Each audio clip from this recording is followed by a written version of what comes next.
तैयार रहिए, स्टार्ट। महोदय, प्रगतिशील युग में प्रत्येक व्यक्ति का जीवन प्रतिस्पर्धा और दूसरों के समान उन्नतिशील व्यक्ति बन जाने की प्रबल इच्छाओं से पीड़ित है। समानता की अधिकारी एवं जीवन मूल्यों की अस्मिता के अभिज्ञान में महिलाएं हर क्षेत्र में पुरुषों से आगे बढ़ने की प्रगतिशील विचारधारा से जुड़ती जा रही हैं।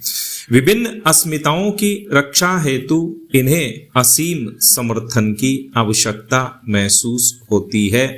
यदि कहीं भी इसमें अवरोध की स्थिति आती है तो महिलाएं उस पीड़ा को सहन नहीं कर पाती हैं और मानसिक अस्वस्थता नामक भंवर में गिरने लगती हैं। मानसिक अस्वस्थता उत्पन्न करने में निम्नलिखित कारक सहायक सिद्ध होते हैं, जैसे आनुवांशिकता, शारीरिक, भौतिक, पारिवारिक, सामाजिक, शैक्षणिक, आर्थिक, संवेगात्मक, सांस्कृतिक, आकस्मिक घटनाएं व राजनीति। इन विभिन्न कारकों में से स्त्रियों को पारिवारिक कारक सर्वाधिक प्रभावित करते हैं। पैरा, ऐसा माना जा सकता है कि स्त्रियों के जीवन में मुख्यतः 3 परिवर्तनशील स्थितियां होती हैं, जैसे 1 विवाह से पूर्व, 2 विवाहोपरांत एवं 3 बेटे के संरक्षण में। इन तीनों स्थितियों में स्त्रियों का व्यक्तित्व प्रभावित होता है और जब स्त्रियों के व्यक्तित्व का प्रभाव असमायोजित व्यवहार के रूप में प्रकट होता है तो निश्चय ही यह परिणाम स्त्रियों को परिवार में उचित मान प्राप्त न होने के कारण ही उत्पन्न होता है। स्वयं के मान को बचाए रखने के लिए वह अंतर्मुखी व्यक्तित्व अपना लेती है। कुछ महिलाओं को तो प्रारंभ से ही प्रत्येक क्षेत्र में बचपन से ही निष्क्रिय रखा जाता है, केवल गृह कार्य को छोड़कर। अतः वे स्वयं को महत्वहीन समझने लगती हैं।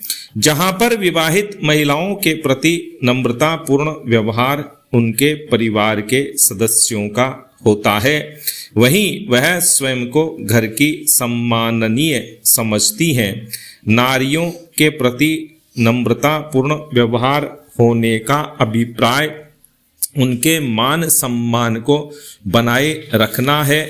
यदि महिला अविवाहित हो तो उसे अपने अभिभावकों के साथ ही अन्य सदस्यों से अधिक लाड़ प्यार प्राप्त होता है। वे किसी भी प्रकार के बंधन को स्वीकार नहीं कर पाती, क्योंकि स्वतंत्रता की आदत होती है, जिनसे निर्मित परिस्थितियों के कारण उनका व्यक्तित्व विघटित होता जाता है। चूंकि व्यक्तित्व का प्रभाव व्यवहार पर पड़ता है, इसलिए समायोजन संबंधी समस्या उत्पन्न हो जाती है। हालांकि अभी भी कुछ ऐसे परिवार हैं जहां महिलाओं के प्रति परिवार के सदस्यों का व्यवहार उदासीन होता है। परिवार में नारी विभिन्न कर्तव्यों दायित्वों को पूर्णतः निभाती है। पैरा, उपाध्यक्ष महोदय, आज देश के अंदर विधि और व्यवस्था की जो हालत है और जिस कारण से सदन चिंतित है, उस विषय पर मैं बोलने के लिए खड़ा हुआ हूँ।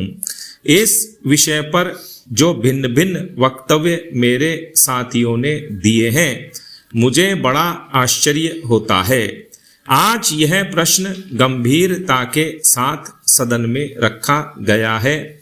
यहाँ गंभीरता से चर्चा होती है कि देश के अंदर उग्रवाद या आतंकवाद पनप रहा है।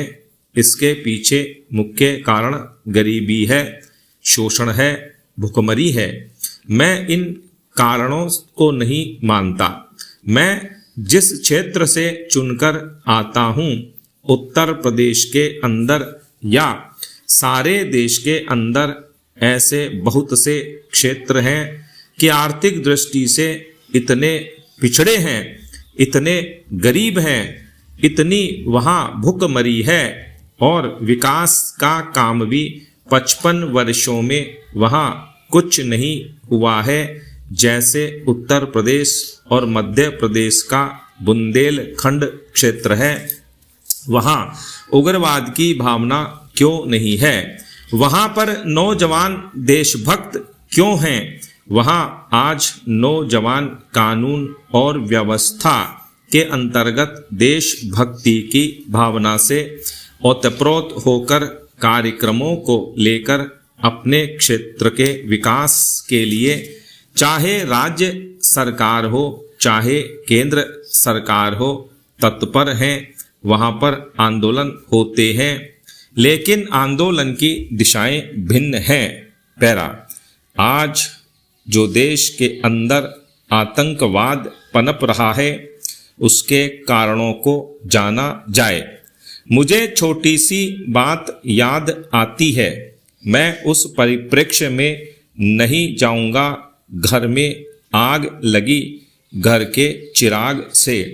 आतंकवाद अगर पैदा हुआ है तो वह सदन में बैठने वाले राजनीतिज्ञों द्वारा पैदा हुआ है, बड़े बड़े नेताओं द्वारा पैदा हुआ है। और यही कारण है कि आज हिंदुस्तान के अंदर आतंकवाद पनप रहा है। आतंकवाद देश की एकता, अखंडता, एकात्मकता को चुनौती दे रहा है, एक प्रश्न बनकर खड़ा हो गया है। आज इस देश के सामने सबसे बड़ी आतंकवाद की चुनौती है।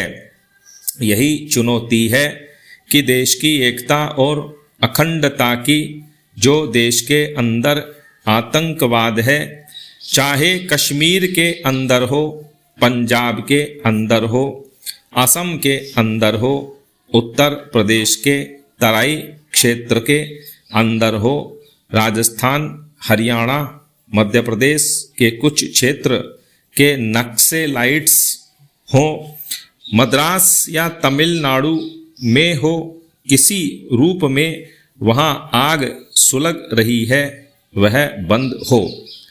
अगर इसके पीछे भी चुनौती है तो देश के लिए सबसे बड़ी चुनौती है राष्ट्रीय एकता, अखंडता की। स्टॉप।